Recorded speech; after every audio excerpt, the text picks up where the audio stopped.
Mengungkapkan laporan keuangan. Hasil analisis. Data menjadi landasan berbagai keputusan dalam kehidupan sehari-hari.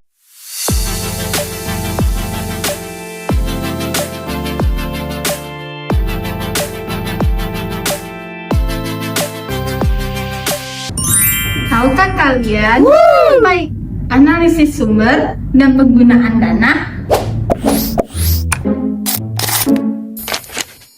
Analisis sumber dan penggunaan dana adalah suatu alat analisis keuangan yang digunakan untuk mengetahui sebab-sebab berubahnya jumlah modal kerja dalam suatu periode tertentu.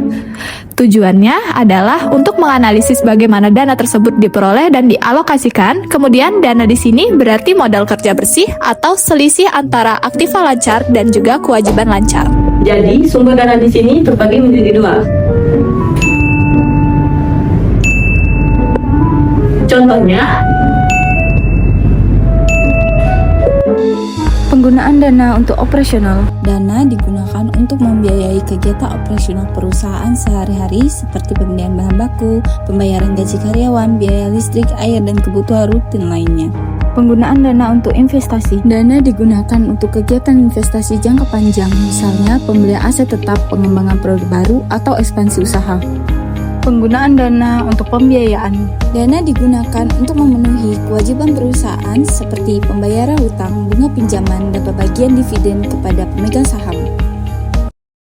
Laporan sumber dan penggunaan dana adalah laporan keuangan yang menunjukkan dari mana dana diperoleh dan untuk apa dana digunakan dalam suatu periode tertentu. Contoh dari penggunaan dana. 1. Pembelian aset tetap. 2. Pembayaran dividen. 3. Pelunasan pinjaman. 4. Penurunan modal kerja.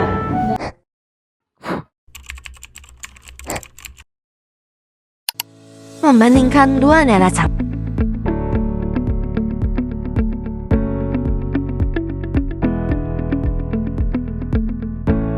Menghitung perubahan tiap pos, apakah mengalami peningkatan dana atau penurunan dana.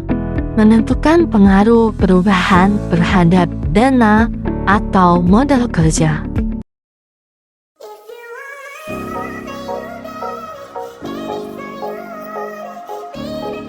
Mengumpulkan data keuangan dari dua periode laporan keuangan. Menganalisis perubahan pos-pos keuangan.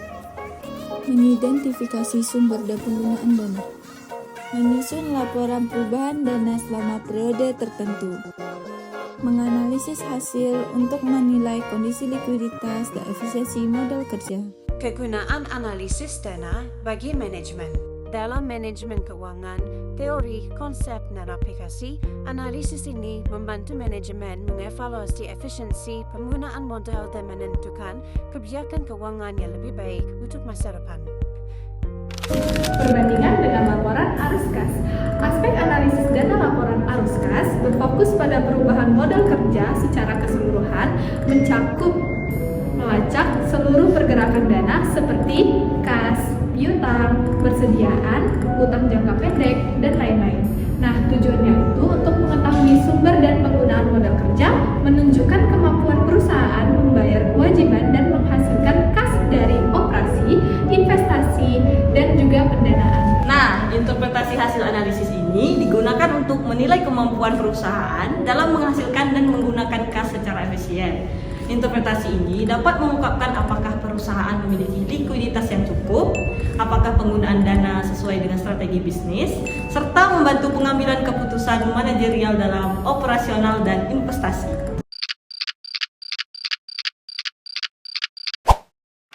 Perbandingan dua periode laporan keuangan.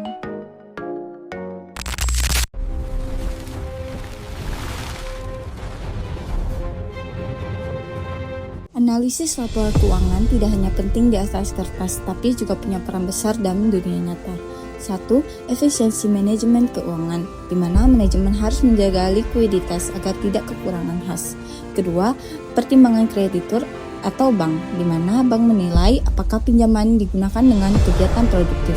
Ketiga, bagi investor atau pemilik modal, analisis ini membantu menilai apakah tambahan modal digunakan dengan baik atau tidak. Yang keempat, untuk merencanakan keuangan tahun berikutnya, di mana hasil analisis menjadi dasar untuk perencanaan keuangan. Ikan hiu muter-muter. See you later.